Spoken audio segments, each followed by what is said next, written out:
बार की बात है। हीरा अपने दोस्त के साथ देर रात घर लौट रहा होता है।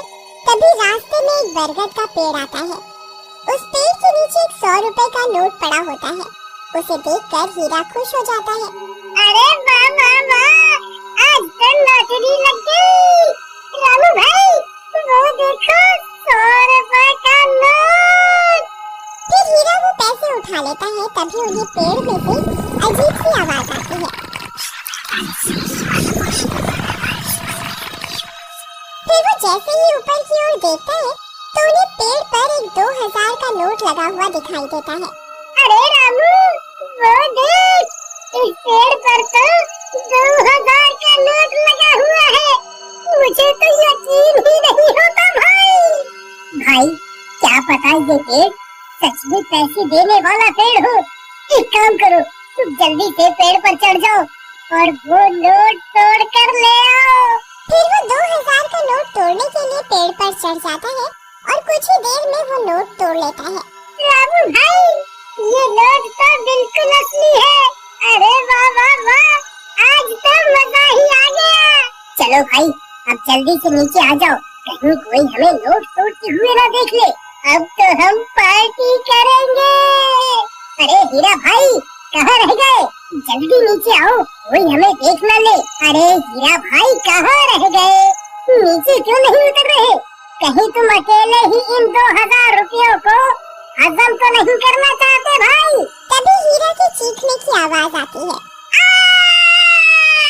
अरे क्या हुआ भाई, सब ठीक तो है? अरे यार, क्या करूं, ये तो दिखाई भी नहीं दे रहा। अरे भाई, तुम ठीक तो हो? क्या करूं क्या करूं? हाँ, मुझे ही ऊपर जाकर देखना होगा, ये आखिर माजरा क्या है। फिर रामू भी पेड़ पर चढ़ने लगता है। तभी पेड़ से किसी के गुर्राने की आवाज आती है। रामू वहीं रुक जाता है। आई मम्मी, ये कैसी आवाज है? अरे कमबख्त हीरा, ये कैसी डरावनी आवाजें निकाल रहा है। मुझे पता है, तू अकेला ही इन 2000 रुपयों को हजम करना चाहता है। आई मम्मी, कौन है भाई? अरे हीरा, तेरा नाश मिटे कमबख्त, तुझे क्या लगता है तू मुझे यूं डरा कर 2000 रुपए हजम कर जाएगा? मैं अपने हिस्से के पैसे नहीं छोड़ूंगा। हाँ। फिर डर की मारी रामू वहाँ से भाग जाता है। अरे मर गया रे, भागो रे। सुबह होने पर रामू सीधा हीरा के घर हिस्से के पैसे लेने पहुँच जाता है। ए हीरा, दरवाजा खोल, मैं अपने हिस्से के पैसे लेने आ गया। चल जल्दी मेरे पैसे निकाल। फिर हीरा की पत्नी दरवाजा खोलती है। रामू भैया, अच्छा हुआ आप आ गए। ये कल रात से घर पर नहीं लाते, मुझे बहुत फिक्र हो रही है। आप कुछ कीजिए ना। कहीं ये कमबख्त सारे पैसे लुटाने के लिए शहर तो नहीं निकल गया? नहीं, हीरा एक नंबर का कंजूस है। वो इतने पैसे खर्च करने वालों में से नहीं है। जरूर कुछ गड़बड़ है। राधा बहन, चलो मेरे साथ। फिर रामू राधा को अपने साथ लेकर उस बरगद के पेड़ के पास पहुंच जाता है।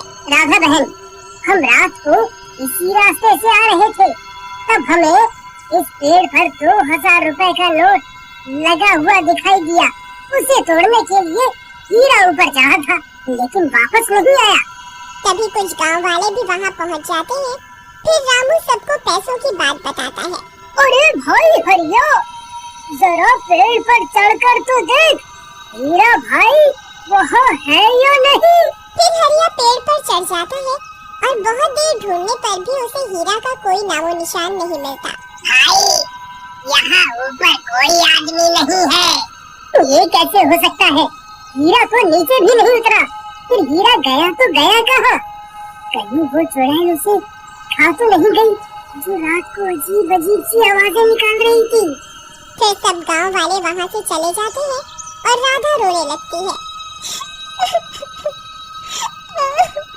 जी आप कहाँ चले गए जी? अब मैं आपको कहाँ ढूंढूं? तुम रो नहीं बहन, हीरा जरूर मिल जाएगा। हम रात होने पर यहाँ दोबारा आएंगे। फिर वे दोनों भी वहाँ से चले जाते हैं।